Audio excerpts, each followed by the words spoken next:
शेतकरी विभागला गेलेला आहे. त्यांच्या प्रदेशानुसार वेगवेगळे प्रश्न आहेत.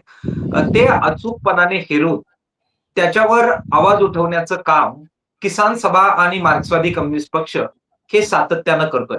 कॉम्रेड गोदावरी परुळेकर, शामराव परुळेकर यांचं माणूस जेव्हा जागा होतो हे पुस्तक जर आपण सगळ्यांनी वाचलं असेल, तर आपल्याला माहिती आहे, की अगदी त्या काळापासून शेठ सावकारांनी ज्या जमिनी सावकारीच्या माध्यमातून आदिवासींच्या, गरिबांच्या हडपलेल्या होत्या, त्या त्यांच्याकडून सोडून घेऊन त्या आदिवासींच्या ताब्यात देण्यामध्ये मार्क्सवादी कम्युनिस्ट पक्ष त्या काळापासून लढत आलेला आहे.